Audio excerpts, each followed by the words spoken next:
She said it in the kitchen doorway, with her coat still on, and she did not say it unkindly. She said, "Mom, please don't leave me the china." And you laughed, and she laughed, and then she drove home, and you have thought about that sentence every single day since. I want to talk about that tonight, because it is the conversation nobody in my trade will have with you honestly. I sit at estate tables for a living, and I can tell you exactly what things sell for, but I have also sat in about 400 houses on the day after, watching adult children stand in a dining room, deciding what to do with 40 years of somebody's careful choices, and I have learned something there that has nothing to do with money at all. Here is the thing that will surprise you, and it is the whole reason for tonight. The list of things your children will not want, and the list of things that are worth money, are not the same list. They are not even close. There are objects in your house that a collector would drive 200 miles, for that your daughter will not take, and there are objects worth genuinely nothing at all, that your son has already privately decided is his, and has never mentioned it to you. So we are going to walk the house tonight, room by room. I will tell you honestly what will be declined. I will tell you what they will fight over, which will surprise you more. And then in the last part I will give you 4 things you can actually do, this month, that will take the weight of it off your shoulders and off theirs. My name is Walter Ashford, 40 years at estate tables across the Midwest, a dealer and not a certified appraiser.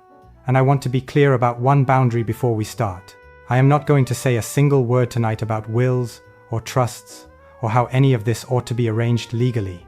That is your attorney's work, and it is genuinely important, and it is not mine. I am talking about objects and about a conversation.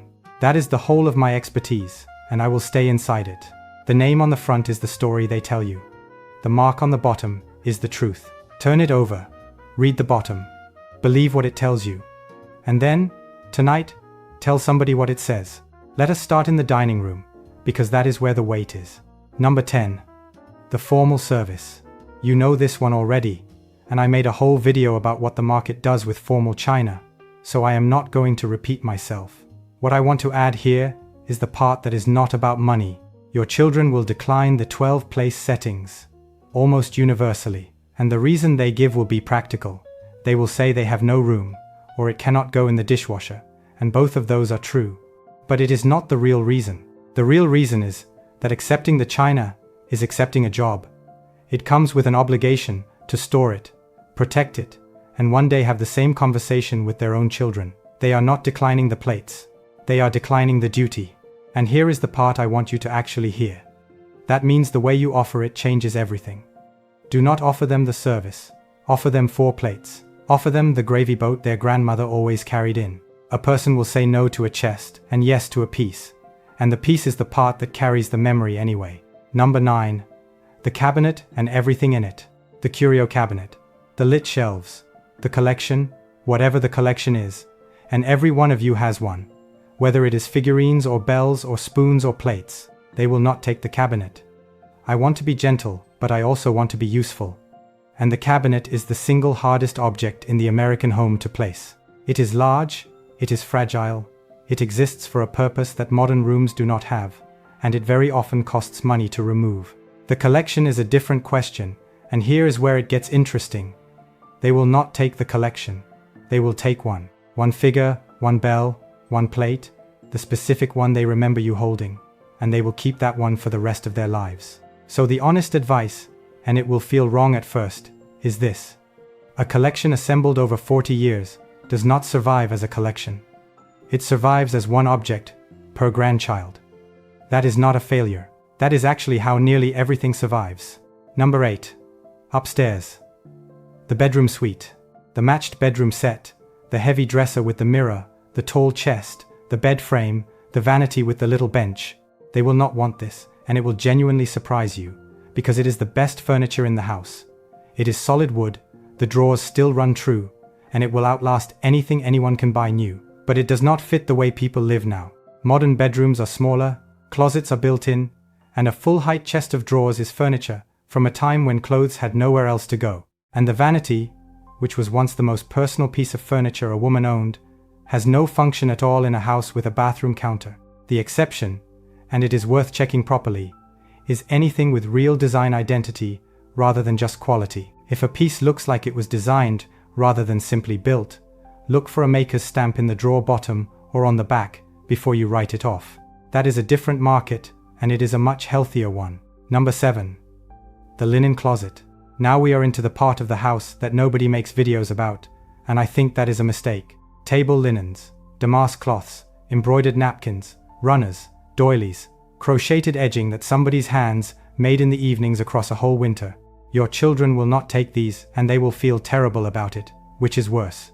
The reason is straightforward and unglamorous. Nobody irons anymore.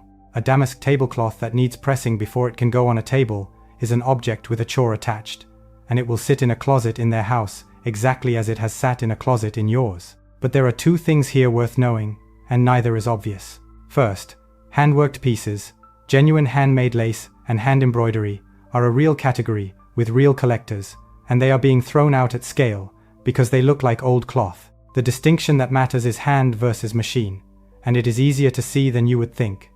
Machine stitching is perfectly regular. Hand stitching wanders very slightly because a person gets tired and a person is thinking about something else. That wandering is the proof of the hours. Second, and this is the one I would actually act on, a small hand-worked piece can be framed.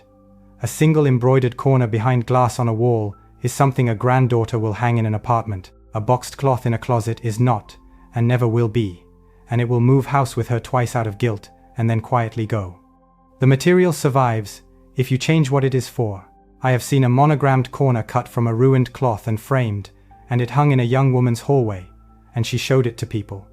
The rest of the cloth had been beyond saving. That corner is going to outlive everyone. And I will add the thing nobody says. If a piece is genuinely damaged beyond use, and the alternative is that all of it goes in a bag, then saving a fragment is not vandalism. It is the only version of that object that has a future. Number 6. The good silver drawer, the sterling, the canteen, the pieces that come out at Thanksgiving. They will not want to polish it. That is the whole answer, and everything else is decoration. Sterling in daily life requires maintenance, and a generation that will not iron a tablecloth is not going to hand wash and polish 120 pieces of flatware. Now, the money question here is genuinely complicated, and I have covered it properly elsewhere, so I will just give you the headline. The metal itself is real value, and you should never let a highway buyer take it by weight without knowing what you have.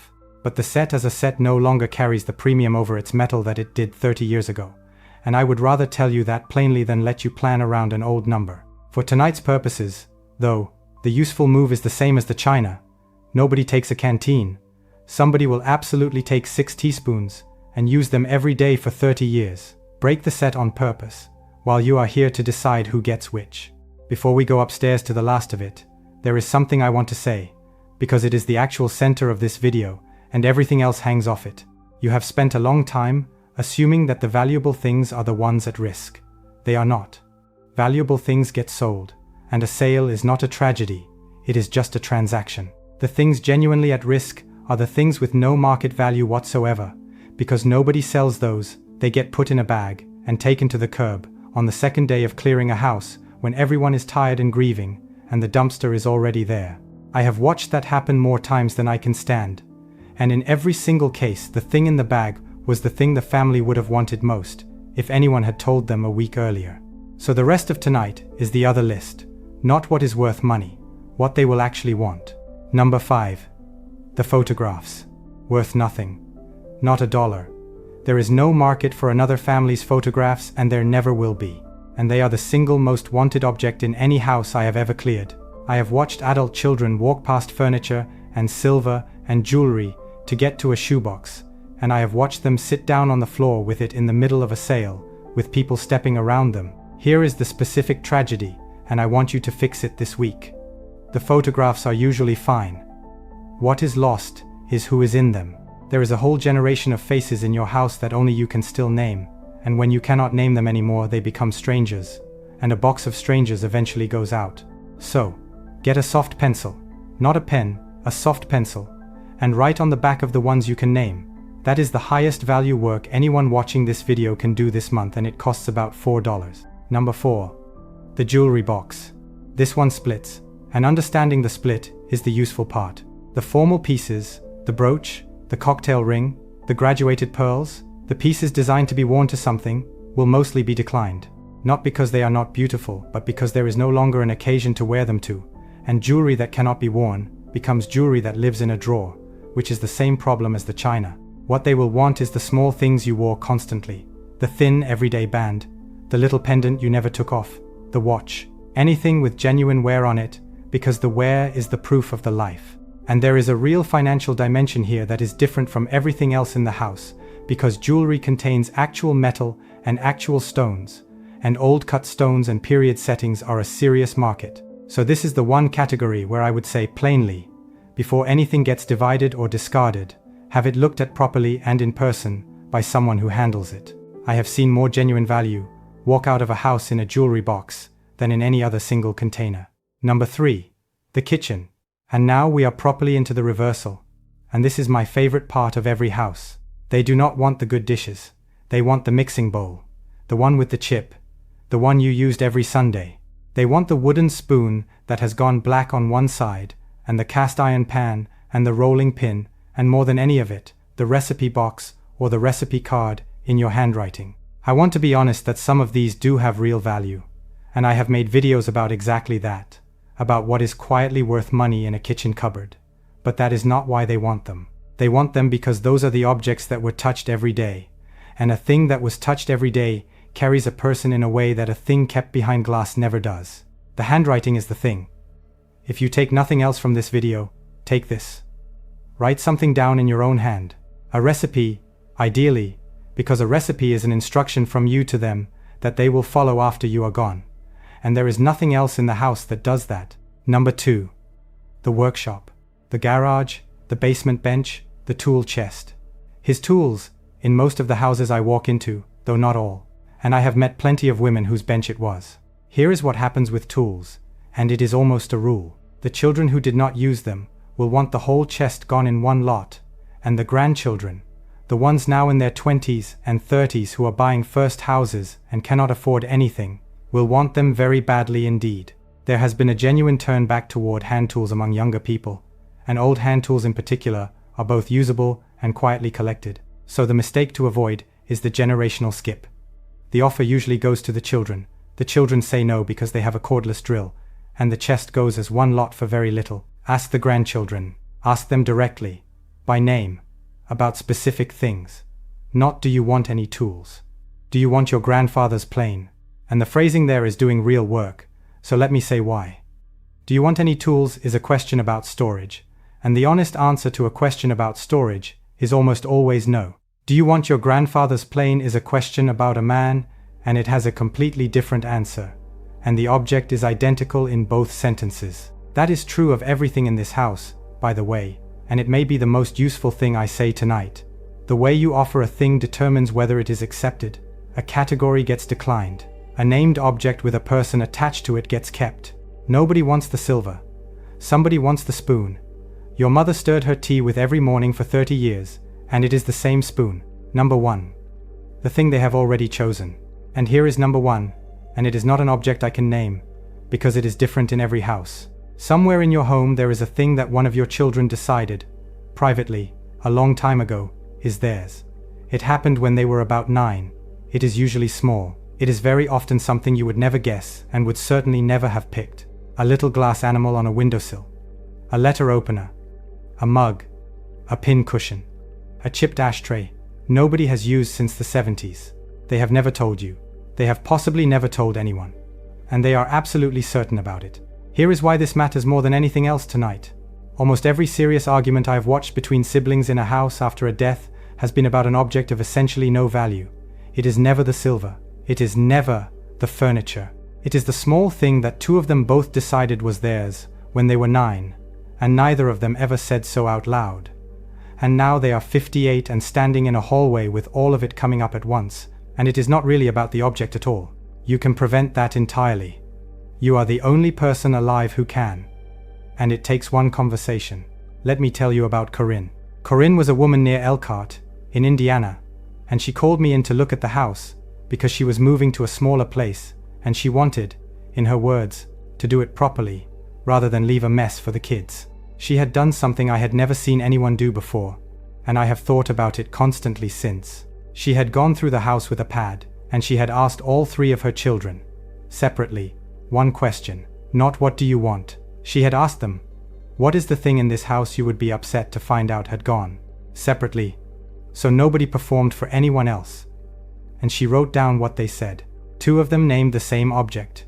It was a small brass carriage clock on a bookshelf that did not work and had not worked since before any of them were born. It was, in strictly commercial terms, close to worthless. Her son remembered winding it as a boy, which he could not actually have done, because it had never gone. Her daughter remembered it sitting on a different shelf in a different house. Corinne did not agonize over it. She told them both, out loud, at the same table, that they had both picked it. And they laughed about it. And then between them they worked out that it would go to one of them, and the other would take something else. And it took about 10 minutes, because she was in the room, and she was alive, and nobody was grieving. That clock would have taken those 2 people a year of not speaking. I have watched it happen with lesser objects. She spent 10 minutes, and I will tell you the other half of what she found, because it is the part relevant to my actual trade. When she went round with that question, every single one of the things they named was something she would not have chosen for them. Not one of them named the good china. Not one named the jewelry. She had spent years assuming she knew what mattered in that house, and she was wrong on every count, and she only found out because she asked. I did not do this with my own family, by the way. I want to be honest about that, rather than stand here, as though I have got it all solved. I know exactly what I am talking about, because I have watched hundreds of other people go through it, and I still have not sat down and had the conversation myself. I am telling you to do a thing I have put off. Make of that what you will, but do not let it be a reason not to. So, 4 things to do, and none of them take long. First, ask the question Corinne asked, separately, and in those words. What is the thing in this house you would be upset to find had gone? Not what do you want, which sounds like a request and makes people polite. Write down what they say. Second, get the pencil and start on the backs of the photographs. Names, and a year, if you know it. You are the last person who can. Third, break the sets on purpose. 6 teaspoons, not the canteen. 4 plates, not the service. 1 figure per grandchild, not the collection. Things survive as pieces, almost never as sets. Fourth, and this is the one where my actual trade comes in. Before anything is divided or given away or cleared, have the jewelry and anything genuinely old looked at properly and in person. Not for evaluation on a screen. In person, by somebody who handles it. Because the one thing worse than your children not wanting something is your children not wanting something that was worth a great deal, and finding out afterwards. Those 4 things will take you a few evenings. They will save your family a year. And I want to say one last thing about the timing, because I know exactly what most people watching are going to do with this video, which is agree with it and then not do it. And I understand that completely, because the reason nobody has this conversation is that it sounds like a conversation about dying. It is not. It is a conversation about a clock on a shelf, and about who gets the mixing bowl, and about writing 4 names on the back of a photograph. Every single one of those is a small, ordinary, almost cheerful thing to do on a Tuesday evening. The version that is heavy and unbearable is the one your children have without you in the room, in 4 weeks, with a skip in the driveway, and the house sold. You get to choose which of those 2 happens, and you are the only person who does. Do the photographs first. It is the easiest one, and it is the one that cannot be done by anybody else after you. Tell me in the comments, what did you inherit, and whose hand did it come off of? And if you already know which small worthless thing in your house one of your children has quietly claimed, tell me what it is, because I would genuinely like to read 100 of those. The next one goes back to the market proper. What is worth more today than it was 10 years ago, and the 5 categories still falling, so you can see the whole board at once. But before you clear a single shelf, before you take the first dollar, anyone offers you for your mother's china, turn it over, read the bottom, and believe what it tells you. What everyone recognizes is almost never the thing worth the most, because the whole world already has one. I'll see you at the next table.